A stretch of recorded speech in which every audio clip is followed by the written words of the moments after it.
The Girl in the Rain. The rain came fast on Colony 12, hard and cold like falling ice. The wind howled across the metal rooftops, and thick gray clouds covered the twin moons above. Inside a small maintenance shelter near the colony's outer edge, David worked on an old power converter. Sparks flew as he tightened wires with his gloved hand. He had lived alone on the colony for 3 years. He liked it that way. No noise, no rules, just quiet work and warm tea. But tonight, everything changed. It started with a sound. Not thunder, not metal, a knock. Soft, weak. David frowned and looked at the door. Nobody knocked out here. He stood up slowly, grabbed a flashlight, and opened the door. What he saw made him freeze. A girl, no, an alien girl, stood outside in the rain. She was soaked from head to toe, her long silver hair stuck to her face. Her skin was light blue, glowing softly in the dark. She wore a torn cloak and no shoes. She looked scared, tired, lost. David blinked. "Are you okay?" She didn't speak. He stepped aside. "Come in, quickly." She stared at him for a second, then walked in slowly, dripping water onto the floor. David closed the door behind her. He grabbed a clean towel from the wall and walked toward her. "Here, you're freezing." The girl looked at the towel in his hands. Her eyes widened. She didn't move. "It's just a towel," he said, confused. "To dry yourself." Still, she didn't take it. Then, tears filled her eyes. Before David could speak again, she fell to her knees, head down, both hands over her chest. "What? Hey, no, you don't have to do that." She whispered something in a language he didn't understand. Then slowly, she reached out and touched the towel with shaking fingers. David stood still, unsure what was happening. Then she pressed the towel to her heart and whispered again. "You choose me?" David didn't know what to say. He gently helped her up and guided her to the bench near the heater. "I think there's been a misunderstanding," he said, trying to smile. "I was just being kind. That's all." She nodded slowly, but kept the towel close, holding it like a treasure. He gave her a dry blanket and a hot drink. After a few minutes, she spoke again, this time in rough, broken English. "My name, Rin." David smiled. "I'm David." She nodded. "You gave cloth. Sacred cloth." He raised an eyebrow. "You mean the towel?" She held it tight and whispered, "Bond cloth. Life bond." David blinked. "Wait. What?" Later, when she had warmed up and stopped shaking, David used his old translator AI to try and understand more. He learned that Rin was from a species called Virari. In their culture, giving a personal cloth, like a towel, meant something big. Life promise. A protector's vow. Usually, this act was only done during important rituals or bonding. He looked at the towel on her lap. "I gave you that so you wouldn't catch cold." She looked up. "But you did not take it back." "Didn't know I was supposed to." She bowed her head. "Then the bond is true." David sat back, stunned. What had he done? As the storm raged outside, Rin fell asleep near the heater, still, wrapped in the towel. David stood by the window watching the rain. He had only wanted to help. He didn't know that one simple act of kindness would change everything, and far away, hidden in the storm, a small red drone hovered in the air, watching the shelter, recording everything, and sending a signal to someone else. The meaning of the towel. David woke up to the soft sound of water boiling and a quiet hum from the old heater. For a moment, he thought he had dreamed the entire thing. The storm, the alien girl, the strange ritual. But then he saw her. Rin, still wrapped in his towel, still sitting cross-legged on the floor near the heat lamp, her silver blue skin glowing gently in the early morning light. She wasn't asleep. She was meditating, eyes closed, hands resting on her knees. The towel held over her chest like it was part of her soul. David blinked. She had been like that for hours. He walked over slowly, not wanting to disturb her. But the moment he stepped, closer her eyes opened. She looked up at him with calm, serious eyes. "Bond accepted," she said softly. "We begin the joining path." David sighed. "Rin, we need to talk." She tilted her head. "We are already talking. I mean seriously." He sat across from her, picking up the translator cube. He spoke clearly into it, and it translated in her language. "What does the towel mean to your people?" Rin took a deep breath and placed the towel gently on her lap. "In my culture, to give cloth from your own hand is sacred, only offered by choice, never by accident." David frowned. "But I didn't know." "That is not the point," she said. "You still gave, and I accepted." The translator repeated her words with soft tones. David shook his head. "So now what? We're bonded forever?" Rin looked away, almost shy. "Not forever, unless you keep the bond." David leaned back. "What happens if I break it?" She looked at him again. This time there was something different in her eyes. Pain. "Then I am shamed. I cannot return. I become unclean." David's heart sank. "You mean they won't take you back?" She nodded. He stood up, pacing. "You were running from something, weren't you?" She said nothing. "I saw it last night," he continued. "The fear in your eyes. You didn't just get lost in the storm. You were escaping something." Silence. Then she said, "I was supposed to be given to someone else." David turned. "Given?" Rin stood slowly, holding the towel like armor. "To a commander, a warlord. I was told it was tradition. He would give me the bond cloth. I would accept." "But you ran?" She nodded. "Because he was cruel.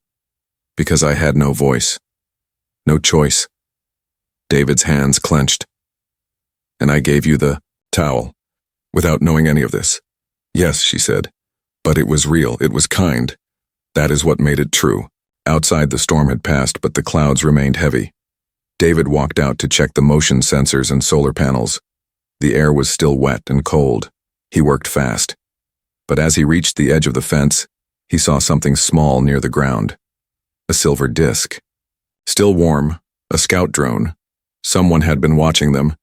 His chest tightened. He crushed the drone and ran back inside. "Rin, we need to move." She looked up. "What is wrong?" "We've been seen." She stood slowly. "Then it is time I tell you the rest." That evening she told him everything. How she was born inside a science facility. How she was trained, tested, and watched. How she was chosen to be the gift to a powerful alien leader in exchange for peace. And how during a ceremony, she slipped away through a sewer hatch, wearing nothing but a cloak and hope. David sat in silence, absorbing every word. "Why? Come here?" he asked. "To this colony?" Rin looked at the towel, then at him. "I had a dream," she said. "I saw your face. You handed me something warm. You said, 'You don't have to run anymore.'" He looked stunned. "You dreamed that?" She nodded. "And when I saw you at the door, I knew it was real." David stood, quiet. He stared. Out the small window, the stars were starting to shine through the clouds. Then he turned back to her. "Okay, we'll figure this out. You still accept the bond?" she asked. He smiled. "I handed you a towel. I might as well keep handing you reasons to stay alive." Rin smiled back, eyes soft. "I will protect you too." But in the dark, far away, another drone activated. This one wasn't just watching, it was sending coordinates, and the hunter had already received them. The warning signal. The wind outside had gone still. Too still. Inside the shelter, David sat at his workbench, running a scan on the broken drone he had found earlier. Its silver surface was dented, but the inner circuits still glowed faintly. Behind him, Rin stood quietly, watching. "You said someone was watching," she whispered. David nodded. This drone wasn't just flying by. It had tracking code. He turned the screen so she could see. "This isn't normal colony tech. It's alien, military grade." Rin's shoulders tensed. "They found me." David zoomed in on the drone's signal trail. A small red dot blinked on the map, outside the perimeter. Then another, closer. He cursed under his breath. "They're not just watching now, they're closing in." Rin's voice was calm. "How long?" David checked his screen. "Maybe hours." Rin walked to the far wall where the towel still hung, drying on a hook. She touched it gently, almost like it was alive. "If they come," she said softly, "you should let them take me." David turned fast. "No! If they see you helped me, I don't care." She looked up at him. "David, you don't understand. If they learn a human gave me the bond cloth, they'll see it as an insult, an attack." He stared back. "Then let them be insulted." David started locking the outer doors and activating defense systems. The old place wasn't built for a fight, but he had made enough upgrades over the years to slow someone down. "Back on Earth," he said while working, "people used to say small acts don't matter. That kindness is weak." Rin sat nearby, watching him move. "But I gave you that towel," he continued. "And somehow that one small act made me part of something big." He looked at her. "And I won't run from that." Night fell. The shelter lights dimmed to red. David and Rin sat in silence, listening for sounds. The first noise came just past midnight, a soft beep, then another. David checked the sensor board. "They're here." 3 small ships hovered near the edge of the colony, black, silent. No logos, no warning, just like Rin had described from her past. David grabbed his pulse rifle and loaded a fresh pack. Rin stood beside him, calm but serious. "If I go out alone," she said, "they might not harm you." He looked at her. "We go out together or not at all." She smiled faintly. "Then not at all." Suddenly, the outer lights shut off, then a loud bang at the main door. David raised his rifle. Rin held, the towel in both hands. The door rattled. David aimed. But then, everything stopped. A soft voice echoed through a speaker outside. "Return the girl, or lose your shelter." Rin's hands tightened on the towel. David replied through the comm, "She's not a prisoner. She stays." Another silence. Then the voice replied, "Then you've made your choice." The power flickered, the backup shields hummed. David turned to Rin. "They'll try to break the walls," she nodded. "Let them try." Then something strange happened. Rin took a deep breath, and her skin began to glow. Not softly, brightly. Blue-white energy flowed from her arms and eyes. David stepped back. "What are you doing?" She looked at him, voice calm. "I was born to be controlled, designed for it. But when you gave me this," she lifted the towel, "you gave me freedom. And now," her hands rose and the air around her vibrated, "I will fight to keep it." Outside, the hunters prepared to breach. Inside, the girl with the towel began to shine like a star, and David just watched, speechless. The shelter becomes a home. The air inside the shelter shimmered. Rin stood in the center of the room, glowing with soft white-blue energy. Her eyes were bright, her skin lit from within. She looked nothing like the scared girl who arrived in the rain. David stood nearby, stunned. "I didn't know you could do that," he said quietly. Rin turned her head slightly. "I didn't either." She lowered her arms and the glow faded, slowly. Her breath was steady, but her hands shook. It felt like the power had always been inside me, but only now. It answered me. David walked over and handed her a cup of water. She looked at it, smiled, and took it. You didn't run, she said softly. He shook his head. Not my style. Outside, the attackers had vanished, for now. The ships lifted, silent and angry. Maybe the energy Rin released scared them. Maybe they were waiting to strike again. David didn't relax. He started reinforcing the shelter, fixing weak spots, rewiring cameras, upgrading the shield with parts scavenged from his old drone pile. Rin followed him everywhere, watching, asking questions. What's this? Why do you use wire here? Why is your tea so bitter? David answered everything with patience and a small grin. You ask more than the AI I turned off last year. I like to learn, Rin said, and I like peace and quiet, he joked. Guess we're both out of luck. That evening, they ate together near the heater. Rin tried human stew for the first time. She didn't like it, but pretended to. David noticed. You can be honest. Rin tilted her head. It tastes like metal and sadness. He laughed. Fair. She sipped her tea instead. She liked that more. They sat in silence for a while. Comfortable silence. Then Rin looked at the towel still hanging beside her chair. In my culture, she said, you don't just give the bond cloth, you also keep the promise. David leaned forward. What kind of promise? Rin held her cup with both hands. To protect. To shelter. To see the other not as a tool, but as a soul. David looked at her carefully. Do you think I've kept that promise?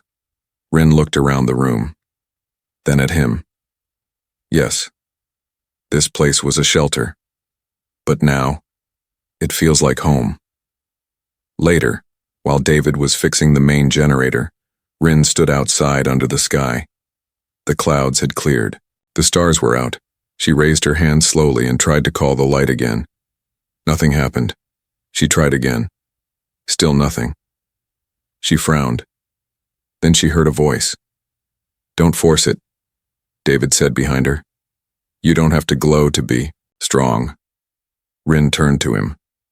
But I want to help, not just hide behind your tools. He stepped closer. You helped the moment you walked through my door. She smiled. You're strange. Human, he corrected. She looked up at the stars.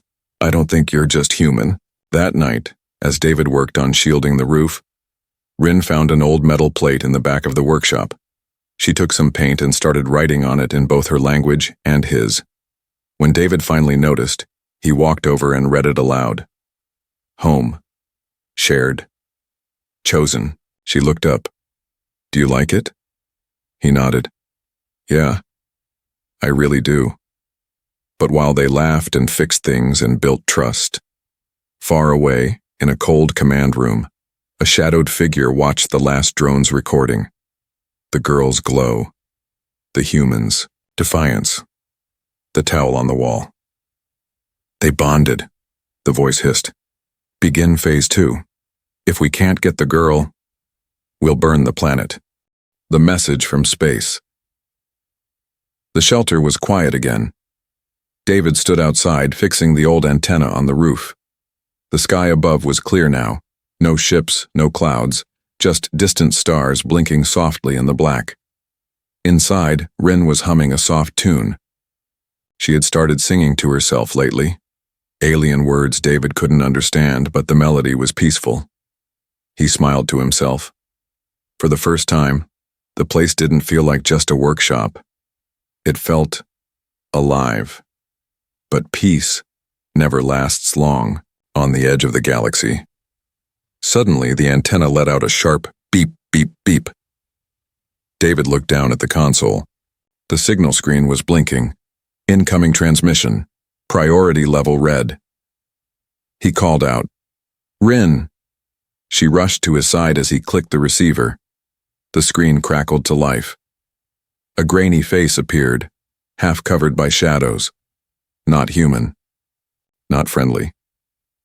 To the human David Teller and the escape subject Rin of Sector 9, the voice said coldly, You have 1 rotation to surrender the asset. Rin's face went pale. Return her, or the colony burns. The screen cut out. David stared at the dead screen. 1 rotation, he repeated. That's less than 24 hours. Rin's hands trembled. They found us again. That message was not meant for you alone. It was a broadcast. A warning to everyone in this sector. David checked the logs. She was right. The message had gone to every comm tower across the colony zone. Now, everyone knew. And someone, somewhere, would want the reward. We have to leave, Rin said. David didn't move. She grabbed his hand. They'll come in numbers this time. Hunters, soldiers, mercs, anyone hungry enough to trade lives for credits. David's voice was calm but firm. No. If we run, they'll chase us forever. We stand here, we fight smart. But you're just one human, she said. He looked at her. Not alone. Not anymore. For the next few hours, David worked nonstop. He rewired the fence, activated the backup generator, set traps along the outer road, moved supplies underground. Rin helped, carrying crates, checking cameras, learning his systems. When she paused to breathe, David walked over and handed her something, a small square metal chip. What's this? She asked. My emergency data. Drive, it holds everything, maps, IDs, locations. If something happens to me, you run with that. She stared at it. I'm not leaving you. He smiled softly. I gave you the towel, remember? She looked down. I haven't let go since. That night, the sky above the shelter glowed orange. 3 ships landed beyond the ridge. Figures moved in the dark, armed, trained. Rin stood near the window, her hand tight around the towel. They're coming. David nodded. He picked up his rifle, his toolkit strapped to his back. They'll learn one thing tonight, he said. Kindness isn't weakness. Rin placed the towel gently on the wall near the sign she had painted. Home, shared, chosen. She turned to him. Let's protect it. Outside, shadows approached from the trees. Lasers cut through the night. And one girl, once meant to be property, once lost in a storm, now stood tall beside a human who didn't see her as a test subject, or a threat, just someone worth protecting. The battle for one life. The night burned with light. Red lasers cut across the trees. Dirt flew into the air. The attackers were fast, silent, and fully armed, but David was ready. He triggered a ground trap near the fence. It exploded, sending 2 enemies flying backward.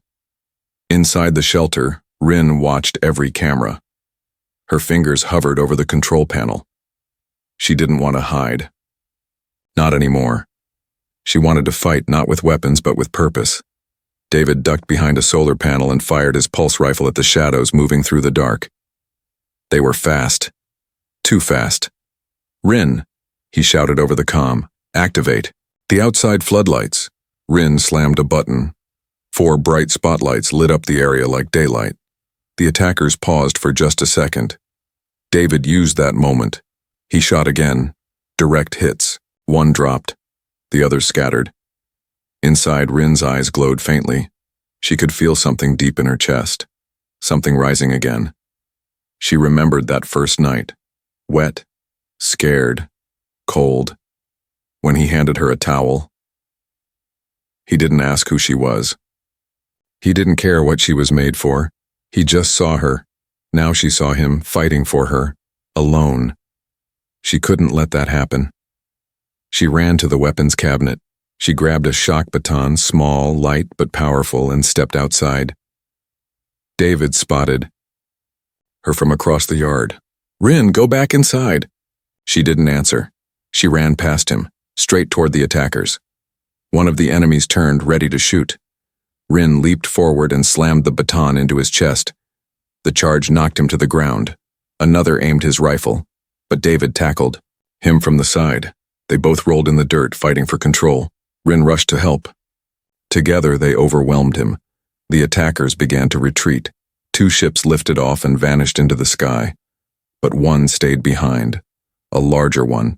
The ground shook. A door opened. From it stepped a tall figure in black armor. A commander. His face, hidden behind a mask. His voice cold and sharp. Return the asset, he said, and I'll let you live. David stepped in front of Rin. She's not an asset. She's not yours. The commander raised his hand. A pulse wave hit David and threw him across the yard. He hit the ground hard. Rin screamed, "David!" The commander walked toward her. "You were created for obedience. Return to your purpose." But Rin did not. Back away. She reached for the towel on the wall, held it tight. Then she began to glow. This time it was different. Not just light. Power. It rose from her skin, from her chest, from her heart. The commander paused, confused. "What are you doing?" Rin looked him in the eyes. "I was created for orders. But I was. Reborn by kindness." The glow turned into energy. It burst outward. Bright, beautiful, unstoppable. The commander screamed as the wave hit him. His armor cracked. His systems failed. He collapsed. Motionless. Rin fell to her knees, breathing hard. David crawled to her side, still hurting but alive. "You okay?" he asked, voice weak. She nodded. "I didn't know I could do that." He smiled. "Neither did he." They sat there for a long time, under the stars in the dirt side by side. The last ship flew away. No more hunters. No more threats. For now. They were safe. Back inside the shelter, David wrapped a bandage around his arm. Rin made him tea. Terrible tea, but he drank it anyway. He looked at her. "You didn't run." She shook her head. "You didn't either." They shared a tired, quiet smile. She glanced at the towel. "It started with this." David nodded. "Yeah, just a towel." She looked at him. "No, it was your heart." The towel that changed everything. Days passed. No more drones, no more ships, no more threats in the sky. The hunters were gone. The message was clear. Rin was not alone anymore. Inside the shelter, David sat at his workbench, wrapping wires around a new power coil. His wounds had mostly healed, though a few bruises still hurt when he laughed. Across the room, Rin placed a small bundle in a box. Inside it, the towel, carefully folded, clean, honored. David looked up. "You're not throwing that away, are you?" She smiled softly. "Never. I'm giving it a place." She opened a cabinet and slid the box into the top shelf. "I will keep it," she said, "the way your people keep family photos." David chuckled. "That towel's famous now." Rin looked serious. "It changed my life." The colony government had quietly issued a statement. No charges, no interest, no further conflict. Unofficially, they were afraid of what Rin might be. But David didn't care. And Rin no longer felt like a runaway. She felt free. They built a small garden behind the shelter. David made a proper kitchen. Rin learned how to make real soup, something she didn't burn. They added a second bed, a larger table, a second chair, beside the heater. One night, Rin painted a new message above the door. "This is not a lab. This is not a prison. This is home." One morning, a traveler came by, a merchant in a dusty ship. He traded food for fuel. He stayed for tea. When he asked about the girl with glowing skin and kind eyes, David simply said, "She's someone I gave a towel to. She stayed." The merchant left smiling. That story spread. Soon, others came. Quiet people, broken people, lost people. They came not for weapons or war, but for a place to breathe. Rin greeted them with warmth. David gave them what they needed. A roof, a heater, sometimes even a towel. One evening, as the twin moons rose, Rin sat beside David near the heater. He looked at her calm and content. "I didn't know what I was doing that night," he said. "I did," Rin whispered. "I had dreamed of it. A small act. A big meaning." David nodded. "Still feels crazy. But it's real," she said. Then she gently placed her hand over his. We gave each other a future. Above them, the stars shimmered, and somewhere, far away, people still whispered the story. The story of the human who offered a towel and the alien girl who accepted it and never let go.